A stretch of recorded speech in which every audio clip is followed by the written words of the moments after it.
iba yung ugali namin. Sakto lang kasi kailangan din naman namin ng bawat isa. I can right what is wrong. Hey everyone, we are the College Besties! By the way, I'm Mimi. I am Ayan. I'm Jade. I'm Mitsu. I am Aya. I am Badet. And I am Aki. And for today's podcast, we will talk about the college life and how we build our friendship during this college. So, let's start with yung first year tayo. Syempre, pandemic, no? Napakahirap ng buhay. Especially, nag-a-adjust tayo and hindi pa natin kilala yung isa't isa. Kayo ng tawa. Parang naaalala niyo yung mga memories, no? Grabe, napakahirap nun eh. No, so, let's start with the first question kung paano ba kayo nag-initiate or kung paano nyo kayo nag-adjust or kung gaano kahirap yung college life nung first year pa lang tayo since new normal. Anyone? Ako nung pandemic, syempre hindi, ang daming restrictions, ang daming pwedeng hindi gawin. So, yung mga pwede natin gawin to meet other people is napakalimitado lang. So, yung ginawa ko nung nag-start yung class, since online class lang siya, chinek ko sa group chat kung sino yung yung mga kasama sa group natin. And sabi ko, sino yung mga yung magkakasection ko. Tapos naalala ko, yung chinat ko nun, si Aki, si Nini, tapos yung iba pang mga classmate natin ngayon. So, nung una, sila yung na-chat ko. Kaya yun na rin, nagkakasama-sama na kami sa mga, tuwing may mga group activity, sila na yung mga nakasakasama ko. Hanggang yun. O, asa na sila? Hindi ko na sila kasama ngayon. Ay, hindi na lang tayo to. Sino pa? Ikaw. Go. Ako naman nung pandemic, sobrang introvert. Tapos wala pa akong... Parang di Tapos wala pa akong kakilala nun. Kasi nga, di ba, galing ako sa malayo. far away. Kasi lang ako nag-aral nun, tapos lumipat ako sa Dasma. Parang naiiyak ka. Parang iba na Sila yun. ko si Ni, tapos si Meet, sila yung dalawa ko nakaka-chat before. Parang di na. O, ba't ka napadpad? Dati. Ba't ka napadpad sa STI? That's me. Gawa nung... Out of the topic. Wala na pala. Tapos ayun, sila yung nakakausap ko dati. Tapos hanggang sa nung nagpasukan, sila pa din yung nakakasama ko. Ayan. So, ayun. Grabe, ang hirap din nung hindi mo Ang daming kilala. ganap. Yeah, Diba? lalo na kung introvert ka. So, let's start naman nung second year tayo. Siyempre, new normal, face-to-face na. Parang, yung mga nakachat mo nung online class, parang mahihiya pa din na eh. Siyempre, like, makikita ko na sila, magsasama-sama na kami, magbabanding na kami. Kayo, paano kayo nag-adjust nun? Kasi ako nung, syempre, kilala niyo naman ako na extrovert ako. Wala akong kahit ano sa... Basta, go with the flow lang ako. Kayo ba? Paano kayo nag-initiate na nakausapin sila, socialize sa ibang tao, ganun? Ako, sa totoo lang, nung nag-unang second year, hindi na ako nahihiya. Kasi makapal mo. Hindi, kasi nakakasama ko na kayo, no? Anong time na mga first year. Kaya, para sa akin, wala na akong hiya. Sige. So, madali lang. Best in... May na-build na kasi sa kanya nung online class. Kaya nung second year, parang wala na sa kanya. Oo. Madali niya lang ma-close. Ikaw? Ako nung first year kasi, Shy. yung first year ako, wala talaga akong friend. Introvert kasi nga. Magsama na kayo. Nahihirapan ako makipag-friend, lalo na ang hirap nung online class. Tapos, Bakit MK?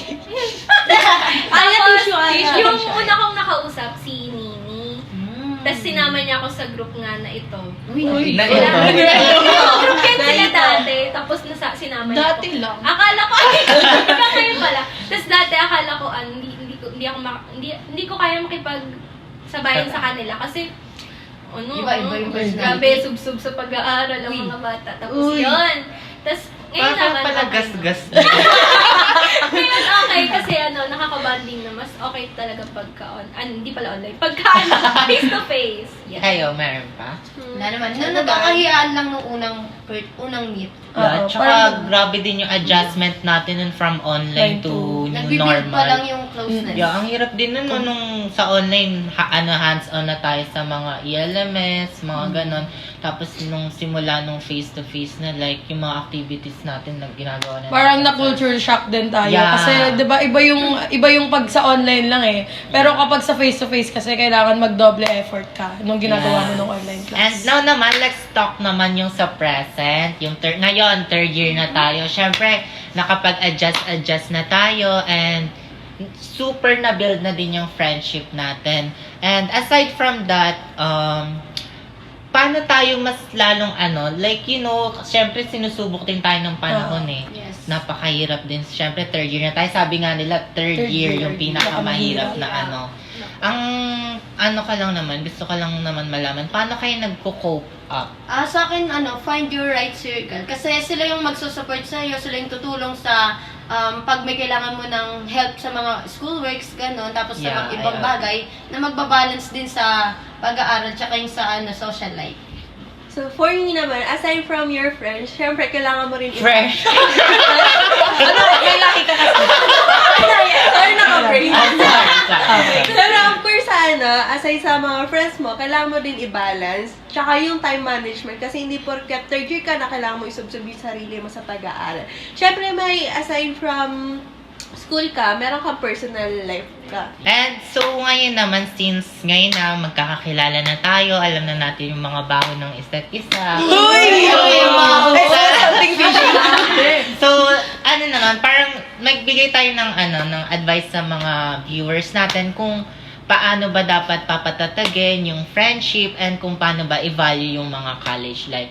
So, sa akin naman, ang start kasi, naniniwala ako dun sa yung, alam niyo sa Facebook, yung yung kailangan chine-cherish natin yung every time, yung kailangan binavalue natin yung every moment. Kasi, totoo yung, yung parang meron ka mga seasonal friends, mawawalan ka ng mga friends. Kasi, di ba, nung online class tayo yung kay Alisa, di ba? Lumipat siya ng school, parang,